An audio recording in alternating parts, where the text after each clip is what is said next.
நீங்கள் உங்கள் வீட்டில் சாப்பிட்ற உணவுள்ள விகிதம் நல்ல கொழுப்பு சத்து, விட்டமின் சத்து, இனிப்பு சத்து, தாது பொருட்கள் சத்து, புரதம் சத்து, நீங்கள் வீட்டில் சாப்பிட்ற உணவுள்ள விகிதம் நீங்கள் கரெக்ட் பண்ணலை அப்படின்னா, திரும்ப சொல்கிறேன், நீங்கள் வீட்டில் சாப்பிட்ற உணவுள்ள விகிதத்தை நீங்கள் சரி பண்ணலை அப்படின்னா வாழ்க்கை முழுவதும் மாத்திரைக்கு கூடயும் நடைப்பயிற்சிக்கு கூடயும் நம்ம ட்ராவல் பண்ணிகிட்டே போக வேண்டியதுதான். சும்மா நடைப்பயிற்சியும் மாத்திரையும் சாப்பிட்டுட்டு இருக்க வேண்டியதுதான்.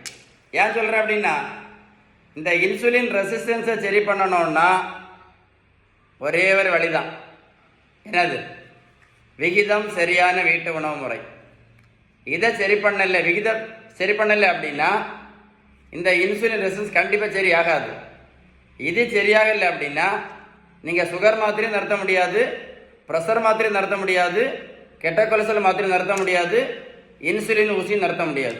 அதனால பேலன்ஸ்டு டயட்டு நம்ம உணவு முறையை கரெக்டாக ஃபாலோ பண்ணலை அப்படின்னா வாழ்க்கை முழுவதும் நடைப்பயிற்சியும் இந்த மாத்திரை கூடயும் வாழ்ந்துக்கிட வேண்டியதுதான்.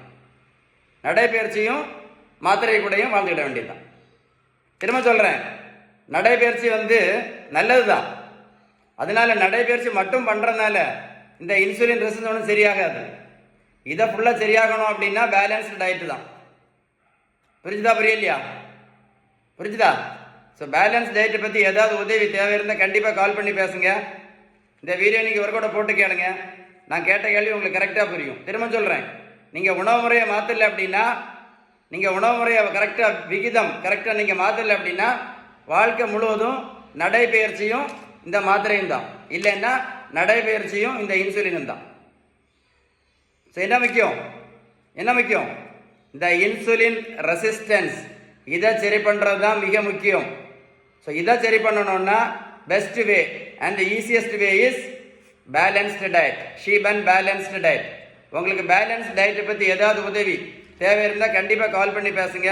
இந்த வீடியோ நீங்கள் சேவ் பண்ணி வச்சுக்கிட்டு ஒர்க் அவுட்டை போட்டு கேளுங்க. உங்களுக்கு கரெக்டாக நான் கேட்ட கேள்வி கரெக்டாக புரியும். நான் கேட்ட கேள்வி உங்களுக்கு கரெக்ட் அப்படின்னா ஒரு லைக் பண்ணுங்கள். முதல்ல லைக் பண்ணுவீங்களா? கேள்வி கரெக்டாக நினைக்கிறேன். ஒரு லைக் பண்ணுங்கள். அப்புறமா இந்த மாதிரி மாத்திரை நிறைய சாப்பிட்டுட்டு இருக்காங்க இல்லை உங்கள் ஃப்ரெண்ட்ஸ், அவங்களுக்கு இந்த வீடியோ ஷேர் பண்ணி கொடுங்க. ஷேர் பண்ணி கொடுப்பீங்களா? கண்டிப்பாக ஷேர் பண்ணி கொடுங்க. ஓகே.